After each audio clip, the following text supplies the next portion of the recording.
अंकिता को कॉल करती हूँ, काफ़ी दिनों से बात भी नहीं हुई। Ankita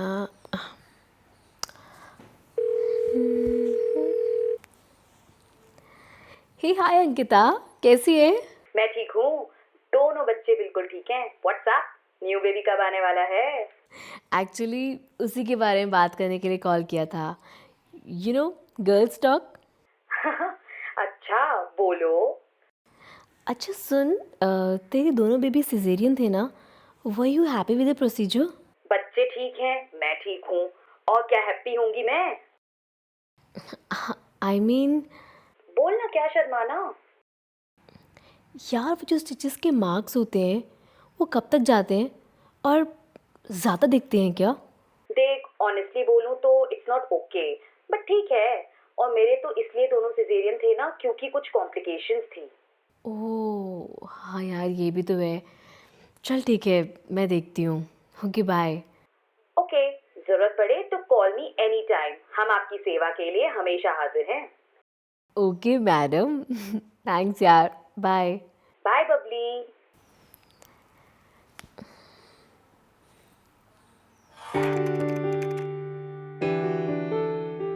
A C-section is a obstetrician's intervention in delivery. So a natural delivery would be a vaginal delivery.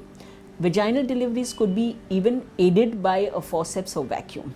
In a C-section, obviously the baby can't come down to the natural birth passage. So it's a surgical intervention where a small incision is made on the skin and the other area, the deeper tissues, and a small incision is made on the uterus itself and the baby is delivered from above.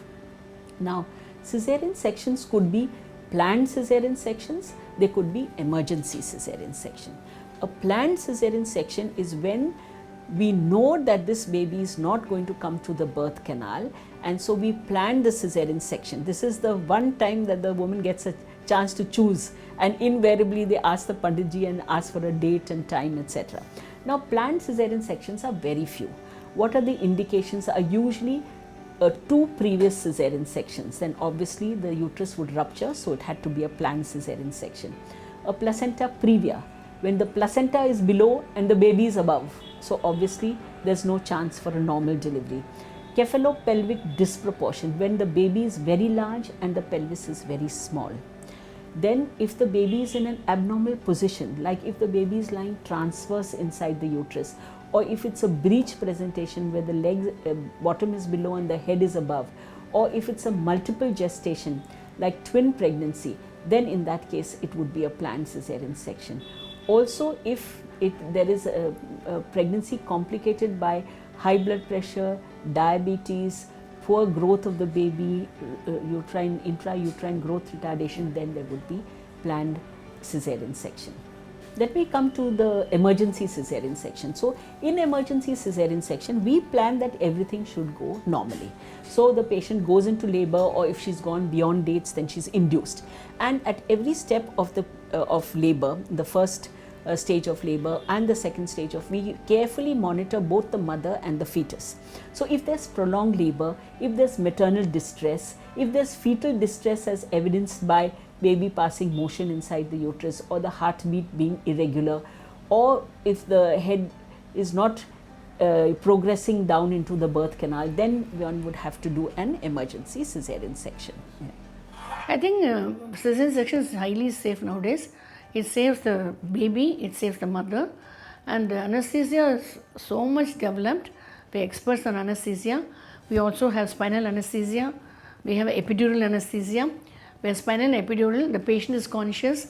She can see the baby. She can see the husband can be next to her. Generally, she is not conscious. And all of them are extremely safe and easy to do.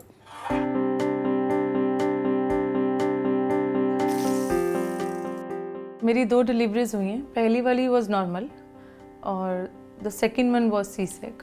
First time because of that injections and pain जो मुझे throughout रहा, acidity का, heart pain जो भी रहा, उस time मेरी delivery बड़ी इजीली निकल गई, नॉर्मल डिलीवरी हो गई।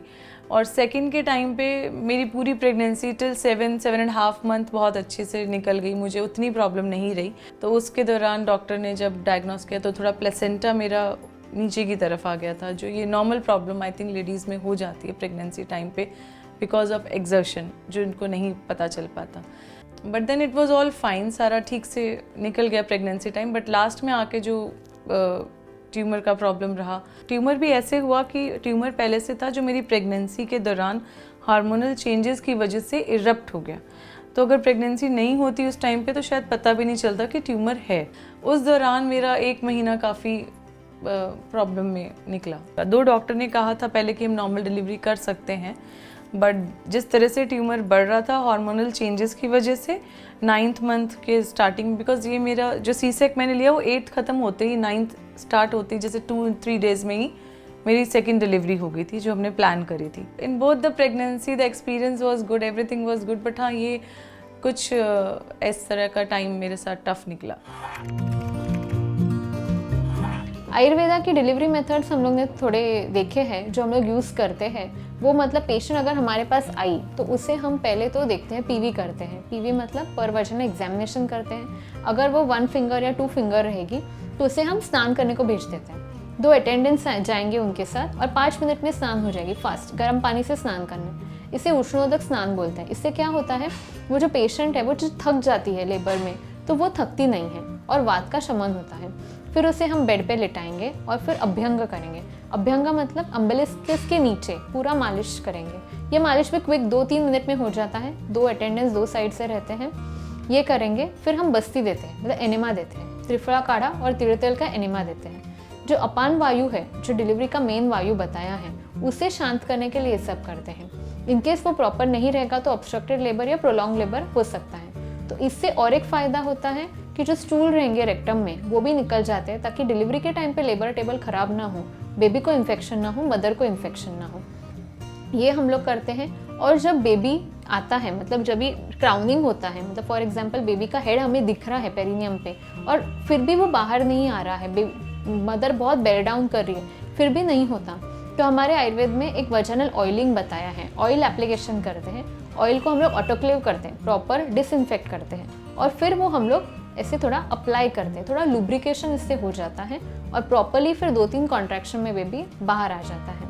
तो ये सब चीज़ें हम आयुर्वेदा में करते हैं ताकि नॉर्मल डिलीवरी को मदद हो सके. From planning pregnancy to safe delivery and caring for your newborn, stay tuned to Kilkari.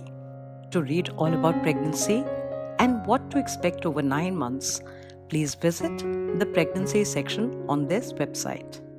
Pregnancy planning, safe delivery और अपने नवजात शिशु की देखभाल के लिए stay tuned to Kilkari. Expecting parents की जानकारी के लिए विजिट कीजिए इस वेबसाइट के प्रेगनेंसी सेक्शन को.